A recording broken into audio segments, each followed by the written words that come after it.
Welcome back, everyone. Jim here. It's a rainy day in the western Maine mountains, and we're kind of fogged in the mountains here a little bit. But I didn't get the opportunity to finish the video for clearing the camp road.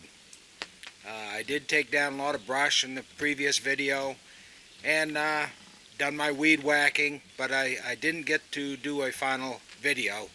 And the last video for some reason ended unspectacular.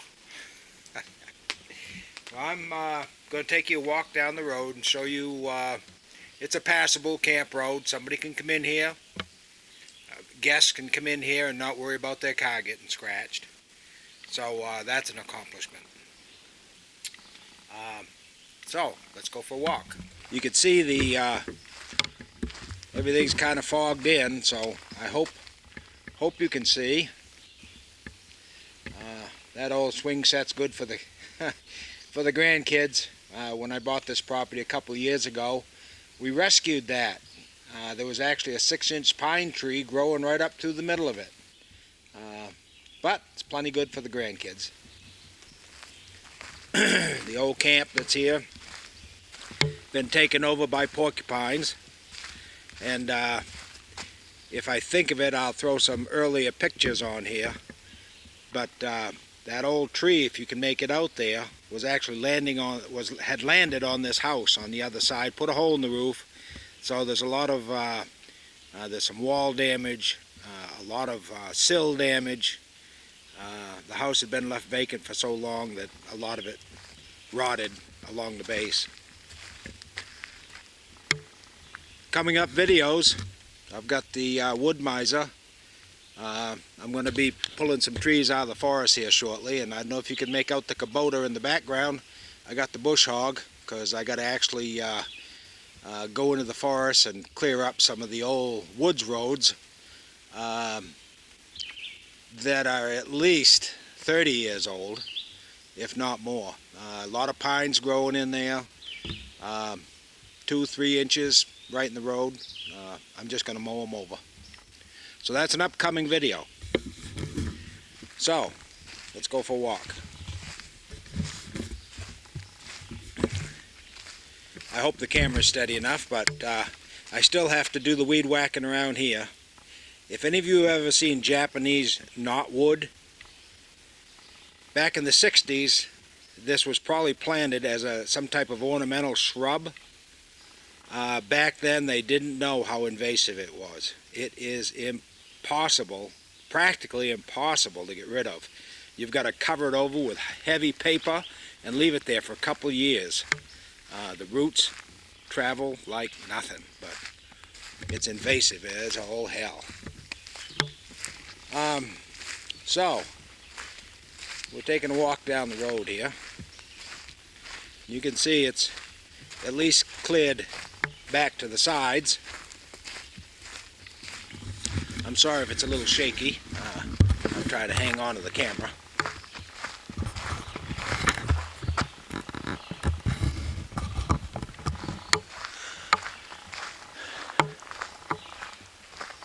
I kind of bought this place on a whim, knowing that I was retired and wanted some projects. So I figured this would be a good project. This road was totally covered in when I got it a few years ago. Fortunately, there was a good gravel base that I had recognized, so I kind of anticipated my job wouldn't be too bad. So there were some good things about this property that maybe the sellers weren't as keen to, and as a result, they really didn't get the price they probably could have. I don't know. But anyway, there's an example right there, a telephone pole. In Maine, CMP runs the electric company. And for new construction, if you're more than one pole distance away from the main line, that's your expense. You have to put in the additional poles and the wires, and they're also your maintenance. Well, back when these poles were run, which was, geez, maybe in the 60s, C&P didn't have that policy. They run the poles. They wanted to be in charge of the lines. They didn't want any customers messing with them. So as a result, these poles were run by C&P, and so likewise, they're responsible to maintain them.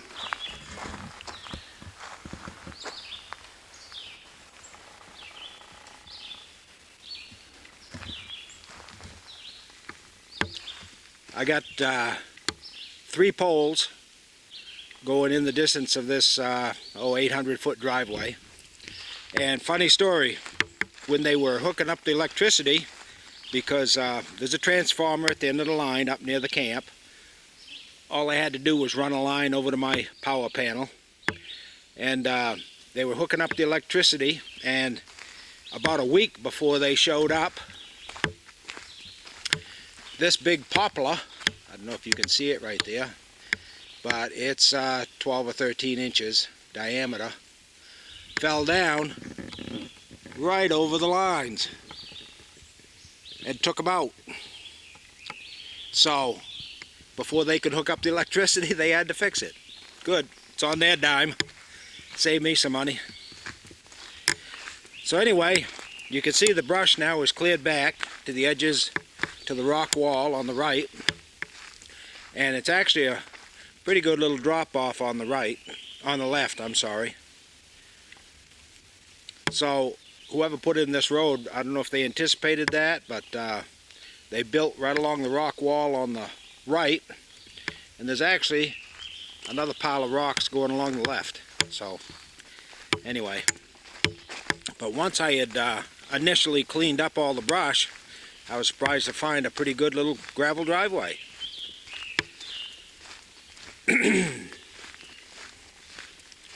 I think any of our guests, a company coming to visit, coming to camp, don't have to fear scratching their car, running through the woods, which is good. Here's my security chain. When the chain is up, nobody's home. And of course, a chain and a lock is only as good as the nearest bolt cutters, I guess. And typically it keeps the honest people honest. Any crooks that want to break in and do any damage, they're going to come in no matter what. So anyway, now we're down the main road. Town-owned road, so they plow in the wintertime right by here. That was a plus. And then I could snowshoe in, Linda and I. The one thing they don't do is if it's nighttime and we're having a wicked snowstorm, they will only plow to the top of the hill. They won't go down the hill at night because they're afraid of getting stuck down there. It's a ravine, and during the nighttime, if they get stuck down there, they're there for the night. So they always wait until the daylight, when the whole crew is on board at the town office, and then they would finish the plowing. That way they don't get any unexpected results. So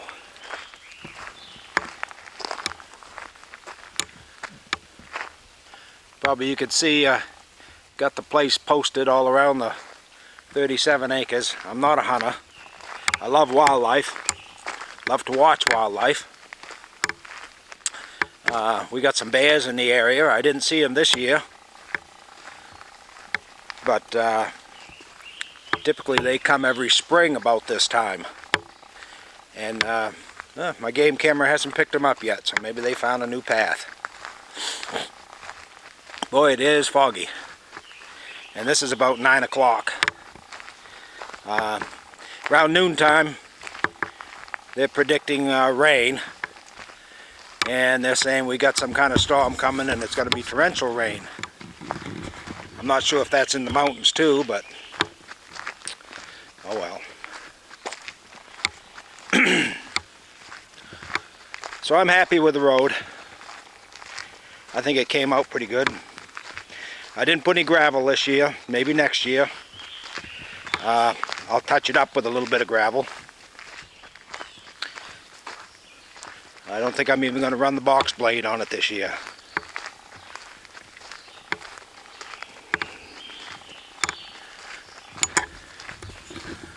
The forest smells always smell nice after a little rain. Everything smells green and fresh. I'm surprised the bugs aren't even. I figured the mosquitoes would be attacking me by now, but not so. Here's a couple of old maples that I had to take down early.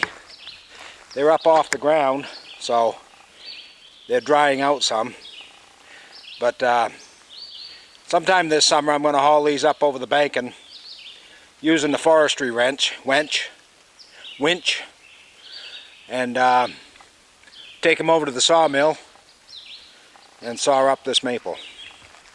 That'll be an interesting video because I'm not sure yet. I'm probably going to make some kind of boards for future projects. Fortunately, this property is loaded with maples. It's also loaded with oak, birch, hemlock. It'll be interesting. See what I start pulling out of here for wood. And as I mentioned before, I'm getting ready to get down through the woods at an old camp road. This property was logged, but it was probably about 80 years ago. So there's a lot of mature trees here.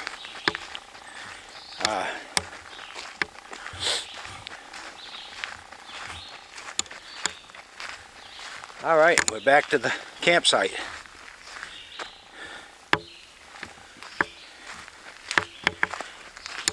Perhaps the other thing the sellers here didn't realize, this place was empty for over 20 years. So maybe it was passed down and it was a kid selling it, I'm not sure. But anyway, the people that did live here before,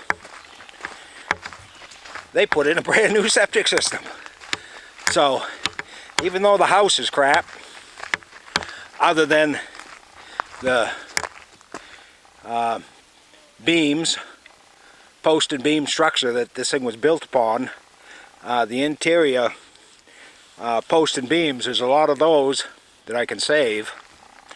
But it does have a new 1,000-gallon tank and new septic system. Hell, that alone's worth $10,000.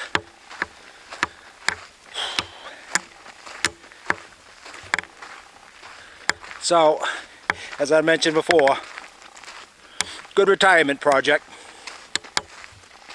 Keeps me busy, keeps me out of trouble.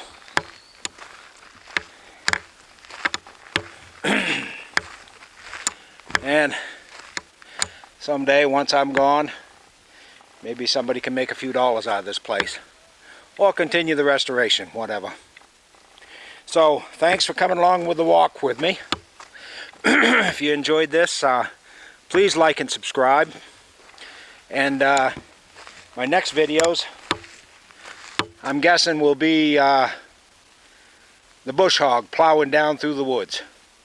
So till then, have a nice day and check in frequently.